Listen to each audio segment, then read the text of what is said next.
The gang was sitting down, talking about how they needed to collect the 3 things for the ritual. Paul was concerned. I don't want to go into the haunted house because I think that is where we may find the bottle and a person killed by the witch.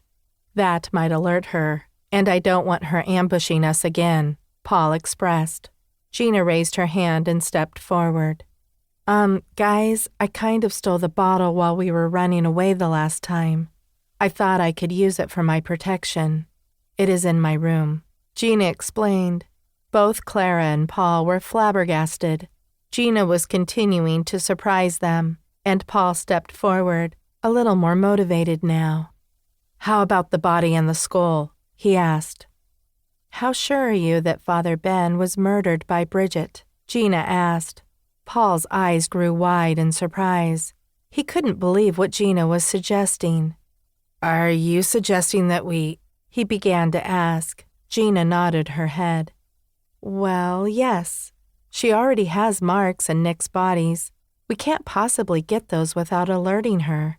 We could get Father Ben's toe or finger or something. He is dead. It won't hurt him. We gotta think about the living, she suggested. What about the skull? Clara asked.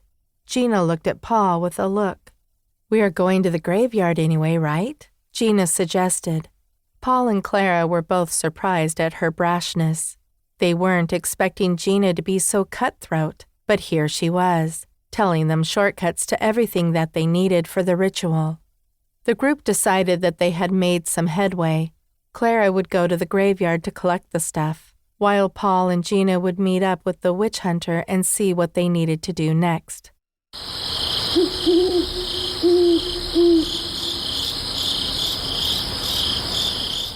It was dark, eerie, and gloomy when Clara stepped into the Catholic cemetery looking for an old grave.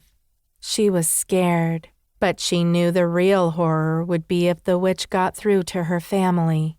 She used that as a motivation and kept going until she came across a really old, broken grave. She moved a couple of rocks and she saw the casket wasn't locked. She opened the casket to see a mere skeleton dressed in a suit. She closed her eyes and snapped the already neck, detaching the skull from the body. Putting the skull in her bag, she moved on to Father Ben's grave. She opened the casket.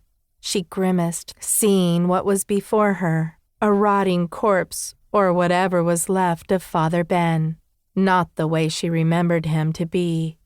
She closed her eyes and reached for the finger with the knife in her hand. She snapped the finger, put it in the bag, and shuddered. Sorry, Father Ben, it had to be done, she said before closing the casket and walking away. Gina and Paul were setting up the ritual room with the witch hunter. The witch hunter helped them set the place up and told them the entire ritual and how it was meant to go about. Clara was on her way back, and she was trying to keep it low as she feared the witch ambushing her. Gina and Paul received her with anticipation and showed her the ritual room. She was shivering from what she saw at the cemetery. She was relaxing when the witch hunter came to the gang with the glowing orb. They could see the state of the town, and it couldn't have looked any worse. Everyone was screaming in their sleep, being tormented by the witch, as the town sky was full of witches in black flying around chuckling. They had to act fast.